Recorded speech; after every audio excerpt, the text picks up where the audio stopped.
Hi, this is Margaret. I'm with Pork Choppers BBQ. Ever wonder what it is that you can do with the leftover barbecue? I mean, sometimes you cook an entire butt and you have lots of leftover barbecue.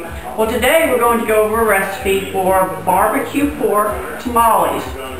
Basically, a tamale is made with shredded pork anyway, so we are going to take some shredded leftover pork and we are going to use it to make tamales. The tamales are usually soaked in a red sauce. The red sauce is pretty simple. What it is ancho chilies. You use the dried ones, you cut them, and you take out the seeds. You're going to use about 3 of these, so about a cup of water. You're going to put them in a saucepan. Let them simmer in the saucepan, covered. And then when they're done, you're just going to take them in a food processor, blender, what have you, and make them into a sauce. Or you can do what I've done and you can cheat and use some red sauce from your local grocery store. The pork is usually, or the mesa is usually used with a broth, a pork broth.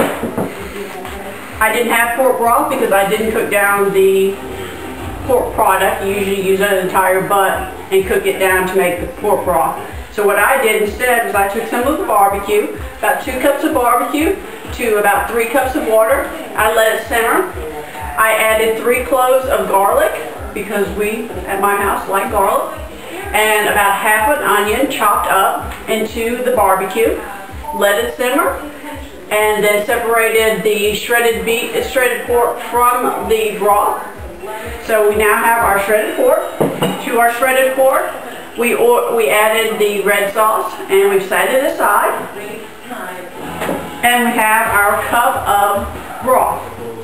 To a cup of broth, you're going to have 2 cups of mesa flour, and that's just corn flour. You can get in the grocery store in the Mexican food section. And 2/3 of a cup of lard.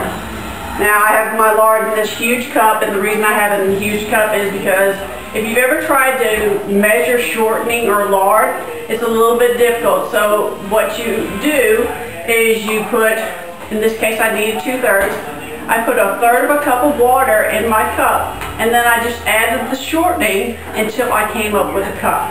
So now I have a cup of shortening. And I have the mesa flour.